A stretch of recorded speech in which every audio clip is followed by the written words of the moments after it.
I'm Katz, and I have foolishly decided that what the world needs is yet another person filming the inside of their sketchbook.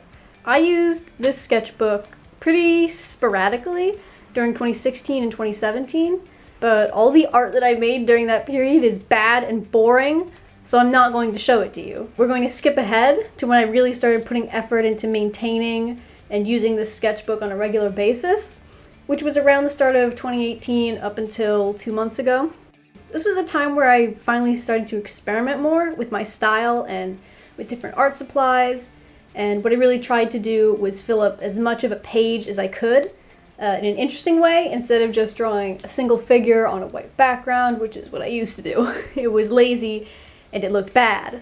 This is the first page of this entire sketchbook that I ever filled up almost entirely. There's a few white patches, but the idea behind this is a little silly, but I don't care, so I'm going to make you listen to me explain it. I'm a massive fan of the band My Chemical Romance, which you probably fucking know. And one night I saw a picture of Gerard wearing a big scarf and an army jacket, like in this outfit. And it made me think that he looked like some sort of archaeologist, digging up all sorts of ancient shit in the desert. So this whole page sort of grew out of this, like, what if there was an alternate universe where all the members of My Chem were actually archaeologists? And here we have more My Chem nerd stuff. This is my Killjoy's persona, who I designed to fit into the world My Chem created in their concept album Danger Days, The True Lives of the Fabulous Killjoys. I'm not going to go into a lot of detail about this character, but their name is Oil Slick. And I desperately want these pants in real life. Not a lot to say about this page. It's just a few more doodles in the My Chemical Romance archaeology universe, because I thought and still think it's a really cool, fun idea, and I just really wanted to draw Gerard Way rappelling down into a cave.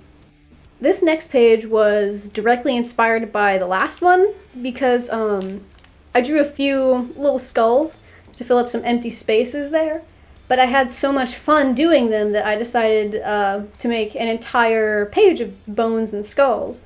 This was also the first time that I used India ink, which is what the black background is done with. When doing this page, I just took a bunch of requests from people through my Tumblr blog, asking for animals or plants that they would like to see me draw, because I wanted to practice drawing things that weren't people. So my personal favorites here are the frogs.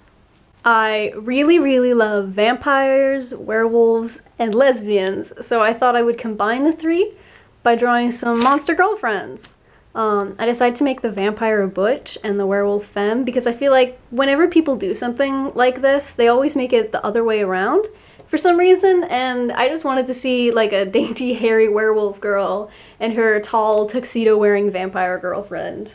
This page is honestly one of my favorites in the whole book. Even though it's so small and simple, I wanted to see if I could convey like the vaguest idea of a story through only 3 wordless panels. Lately I've been super into sketching with ballpoint pen. I don't know, I just really like the effect here, like the texture or whatever. This page is pretty messy because I just slapped it out as fast as I could, trying to get a feel for this character. His name is Paris, and he's in a glam rock band. I was trying to go for a bit of like David Bowie, T-Rex, Gem and the Hologram sort of vibe for his whole look.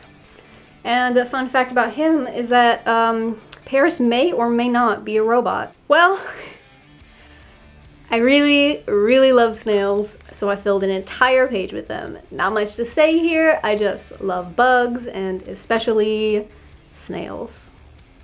And on this page we see the return of Paris.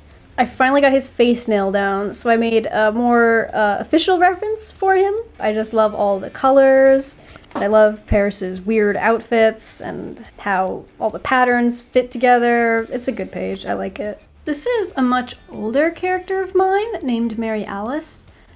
She's a goth nurse, and that's really all I have to say about her at this time. This sketch at the bottom is actually something that I ended up coloring digitally, and it was a massive pain in the ass because I hate doing digital art. But you can see the finished product here. This is yet another character of mine. They're a demon hunter named Kiro, and their weapon of choice is a baseball bat. I'm just really happy how the inks on this page turned out. Kiro's probably one of my coolest characters, if I'm honest. I wasn't lying when I said I love bugs. For some reason, I just got it into my head that I should draw a hip and radical 90s cockroach. These are just the lines. This drawing is another one that I foolishly chose to color digitally. So this is what the colored version looks like. This was drawn around the time that I rediscovered the movie Pacific Rim and realized that it's actually my favorite movie in the entire world.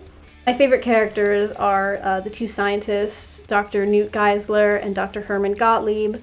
So naturally I just had to draw them. This one was nothing special, just an idea I got to redraw an old drawing from 2016, I think. Here's what the original looked like. So I think it's an improvement. Here we are, the final page. This is actually another Pacific Rim drawing. Newt Geisler is both an intellectual and literal rock star. So I totally had to draw him with a guitar at some point. I don't have much to say, honestly, just that I absolutely adore this drawing, and I think it was a perfect end for the sketchbook. I also colored the background here digitally, so here's what that looks like. And that's it. The end of my most recently finished sketchbook. I hope y'all enjoyed, and maybe, possibly, perhaps someday, I will make another one of these. Maybe? Maybe. We'll see.